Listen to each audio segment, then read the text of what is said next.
Sabbath School Lesson 6, Mga Espiritual na Kaloob, August 1-7, 2026. Pangunahing talata, sikapin ninyong magkaroon ng pag-ibig at hangarin ninyo ang mga kaloob ng Espiritu, lalo na ang makapagpahayag ng salita ng Diyos. May isang ama na may 4 na anak. Isang araw, bibigyan niya sila ng gawain. Ang isa ay mahusay magtayo, ang isa ay mahusay magturo, ang isa ay mahusay umawit. Hindi niya ibinigay sa lahat ang parehong tungkulin. Ibinigay niya sa bawat isa ang gawaing naaayon sa kanilang kakayahan upang matapos ang bahay ng maayos. Walang dahilan para magyabang ang isa o mainggit ang iba dahil ang tagumpay ay bunga ng pagtutulungan. Ganito rin ang disenyo ng Diyos para sa kanyang iglesia.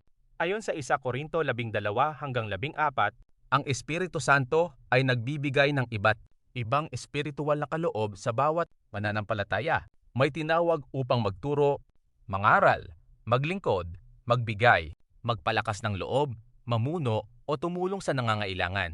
Hindi pare-pareho ang ating kaloob, ngunit iisa ang pinagmumulan nito, ang Espiritu Santo. Ipinaalala ni Pablo na ang mga kaloob ay hindi sukatan ng kabanalan. Ang pinakamahalagang katangian ng isang Kristiyano ay ang pag-ibig. Kung may talento ngunit walang pag-ibig, nawawala ang tunay na layunin ng ating paglilingkod. Ang mga kaloob ay hindi ibinigay upang itaas ang ating pangalan, kundi upang maitayo ang iglesia at maipakilala si Kristo. Sa iglesia sa Korinto, naging dahilan ng pagtatalo ang ilang espiritual na kaloob.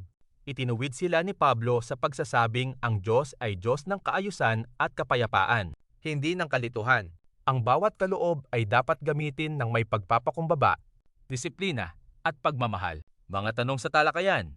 Una, ano ang espiritual na kaloob na ibinigay ng Diyos sa iyo? Pangalawa, ginagamit mo ba ito para sa ikaluluwalhati ng Diyos o para sa sariling papuri? Pangatlo, paano mo mahihikayat ang ibang miyembro na gamitin din ang kanilang mga kaloob? Mahalagang aral.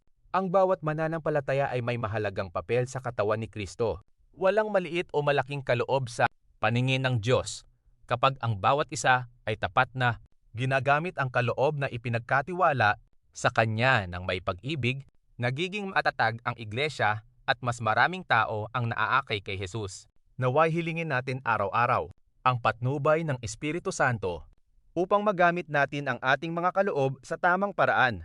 Sa huli, hindi ang dami ng ating talento ang titingnan ng Diyos, kundi ang ating katapatan at pag-ibig sa paglilingkod.